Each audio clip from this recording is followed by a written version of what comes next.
to the channel. Welcome back to another video. It's your girl Dayna, and I know that it's been a good 2 weeks since the meet happened, but I was actually waiting on videos from my sponsor SBD and from some videos that I paid for from White Lights Media. I finally got those in today, so I'm going to upload this video. Today is Sunday, June 26th. I'm going to give you guys a little recap of IPF Worlds and what's to come, what's to come in the future and all that good stuff. So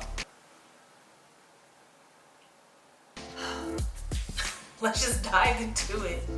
All right, so of course I went to IPF Worlds in Sun City, South Africa. The experience itself was amazing. When I got backstage, I just realized that every single person is on their A game. Nobody's there playing around. Nobody's there to really help you out, because once you get to that world level, you should know what's going on. Whether it's your first time or your 8th time, you should know what's going on, what's expected of you at the world level. That's why whenever you do local meets, pay attention to how it's run. Then that'll help you out in national meets. And then when you go to the world meet, you won't be lost like me. I was already told that the judging team for my session was going to be very, very tough. The jury was going to be very, very tough. And so I already had that in my mind. So I get backstage, so I get to the warm-up area and I claim a platform, and I'm sitting there, right? I'm expecting, people to do calls, expecting to hear my name. Equipment check is at, whatever time, and then weigh-ins is at at whatever time. It's all posted. So I saw when I'll be going, what order I'll be going in for weigh-ins. And for equipment check, I'm like, they'll call me when they're ready. Nobody called me. I get to equipment check kind of late. They're checking out my stuff, and then they call me for weigh-ins. Mind you, I've seen everybody with like this piece of paper. I'm like, where'd y'all get that from? And they're like, oh, we got it from the table. I go into weigh-in. She's like, where's your consent form? And I'm like, oh, that's out there. So I run out the room, right?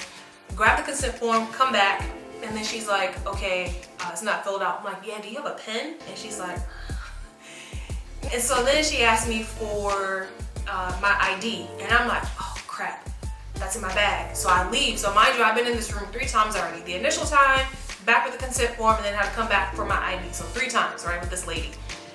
I get weighed in. I weigh in around 74 kilos, a little more than 74. Not really what I wanted to weigh in at. I wanted to weigh in closer maybe to like 75, 75 and a half. But it is what it is. It's not 73. When you get to world level, nobody in the weight class is going to come in. If you're a 76, you're not going to come in at 71. People have know their water cuts. They know what weight they have to be at to be competitive. And they're gonna do that. It's not gonna be big fluctuations in the weight class. Everybody is on point at this time. Warming up, everything felt heavy. The adrenaline is going, but it's not what I'm used to. And I'll talk about that in a second. Let me pull up my notes, because it's just like one thing that I want to talk about after I'm done with all of this. Next thing I know, Mikey's like, all right, come on, we're going up. And I'm like, what do you mean we're going up? I'm used to everything being like not as independent. You have people, okay, it's almost your turn. You have the announcer, this person's coming up, this person's on deck, this person's in the hole, so you can kind of sort of hear everything. No, this is the world level. They don't tell you nothing. You just got to be prepared. You have to be looking at the screen. You got to be looking at the numbers. You got to be doing the math. You got to make sure that after you're done with your lift, that you go to the table and you give them your next attempt within a minute, because if you don't, they're just gonna add 2.5 kilos on to your next lift. I go out there and I see that. I look and see who the chief ref is, and I'm like, oh, you gotta be kidding me.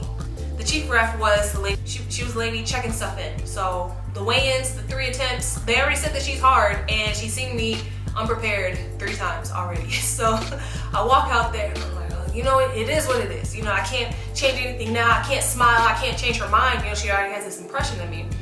So I walk out there and I do my walkout, and I'm standing there waiting to get the squat command, and she tells me to re-rack it. So I re-rack it, and she's like, you have soft knees. And I'm like, damn it. So I walk back out and I try to like clench my knees, just try to make them look, as locked as possible. To me, they felt locked.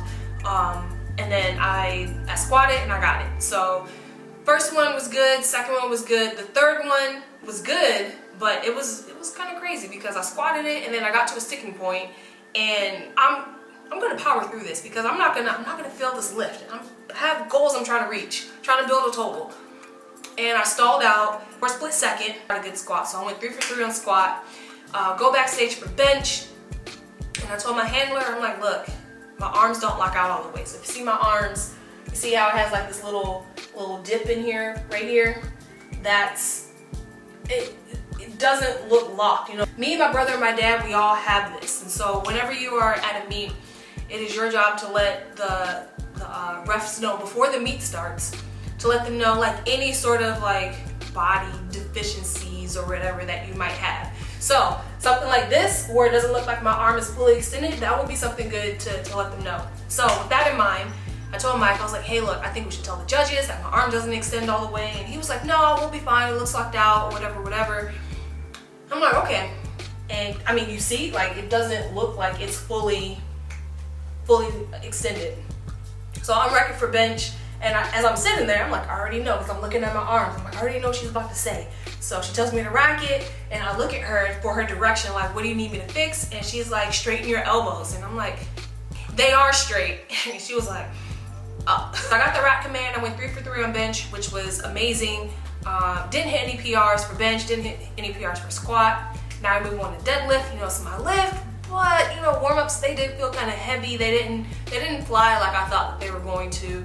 I had this in my mind, like, you know, I want all the smoke. I told Ross, I told Mike, I told both Mikes, I told Rodney, I'm like, I want all the smoke. Like, I want to be in contention for a world record deadlift. Ross had me opening up at 496, and I said, no, I'm not opening. I'm done opening up at 4s. We're not opening up at 4, nothing anymore. So my opener was changed from 496 to 501, and when I pulled it, I'm like, yeah, I'm not hitting 600 today. I don't know how much smoke I want, but I might die of inhalation because this is not going to be the finish to the meet that I want it to be. But I said I want to be in contention for a world record deadlift. So get to the next one and pulled it. It was like 542 and a half, which I think ties my meet PR, which is great. And then that placed me second in deadlift. Went for the third. I saw on the screen it said world record. I'm like, this is what I wanted. I'm like, but I don't think it's there. So I pulled it, and it felt like I was going to pass out. So put it down and then walked back. Didn't get it. I mean, if I would have got it, a couple things would have happened. If I would have got it, I would have officially held a world record. So I've unofficially held the world deadlift record in the 84s for like 2-3 years.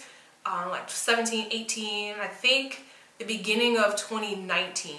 Okay, so it wasn't a world record, but I did get second in deadlift. So you have a chance to medal in each individual lift, and then you can also medal overall. So I medaled in deadlift, so I got second place for deadlift, which is pretty cool. This is the medal right here. There we go. So silver medal for deadlift, says IPF, and then it's a conventional deadlifter on the back. And then I also got a participation medal because you made it to the World Championships. You get a little participation medal. There we go. And then that's on the back. And then I'll talk about the last medal in a second. So even if I would have pulled, if I was successful at pulling that 252 and a half, I think that's what it was, 250 and a half, something like that. It would have been 551 pounds. If I was successful in pulling it, I would have pulled myself into, I would have had the world record, unofficial. I would have officially had the world record, would have got smashed, but like the next lifter was gonna break it. She's incredible, it doesn't matter. She would have broke it, but I could have said, you know, for that, you know, for those 27 seconds, I held the world record for deadlift. I would have pulled myself into third place because I was currently in 4th. I would have pulled myself into 3rd place. That was crazy. So yeah, second in deadlift, 4th overall. Not bad for my first meet. It was an experience, and I definitely want to be on my A game. Not saying I wasn't. I was as prepared as I could have been going in there blind. You know, it was a very stacked weight class. They said that we had very tough judges. You know, you just work with what you got. You know, I can't change those factors. Next part. So after I was done lifting, they did drug test me. They took blood and urine. The goal is to make it to Worlds next year. Worlds next year is going to be in Malta. I've been to the Mediterranean before, but I will have to go on in a non-work capacity. And this time I already think I know what I want to pack and how everything is. I'm already thinking about it, but I got to make it through Nationals. So my next meet is going to be Nationals 2023. It's going to be in Austin, Texas. It's going to be in February again. I might do like a little tune-up meet. They have one in December at Camp Kinzer again. So that's the military meet that I did before, so I might do that. Might even do an OPA meet, Okinawa Powerlifting Association meet, and do one there and lift as a guest lifter. I mean, that would be kind of dope. I don't know, I gotta look at the calendar and see what's what. But definitely doing nationals next year. I don't know what meet I'm gonna do in between now and February. So more to come on that. Changes that I'm gonna make for this meet, a couple lessons learned. One, not relying on external factors like, caffeine to give me that extra pump and, the adrenaline to give me that surge, and relying on a bomb ass playlist. Like, not relying on that anymore. I'm not gonna say that I've been slacking in my training this past training cycle. I feel like there's more things that we could have done. So, things that we could have done differently. So, talk to my coach, talk to Ross, and we already came up with the game plan. So, I will go over my training for this next training block on Monday, because that'll be the new training block. One thing that I know that I need help with is nutrition. I can cut weight, no problem. However, eating correctly for what I need, eating for performance. And just this past week, going into my workouts, between like timing of meals and like, she only gives me macros, but just like the meal timings, I felt a lot better in the gym. Normally, I would be done eating, I would eat at like 5 a.m., then I would eat at 9, and then I would eat at 11 or 12, and then I'll go train at 4. And then after my workout or during the workout, I'm just so tired, so drained, like the caffeine, the pre-workout's not hitting like it's supposed to, and meal timings have definitely helped out. This is only week 1, so looking for a lot of progress there. And then I only got like between 4 to 5 hours of sleep.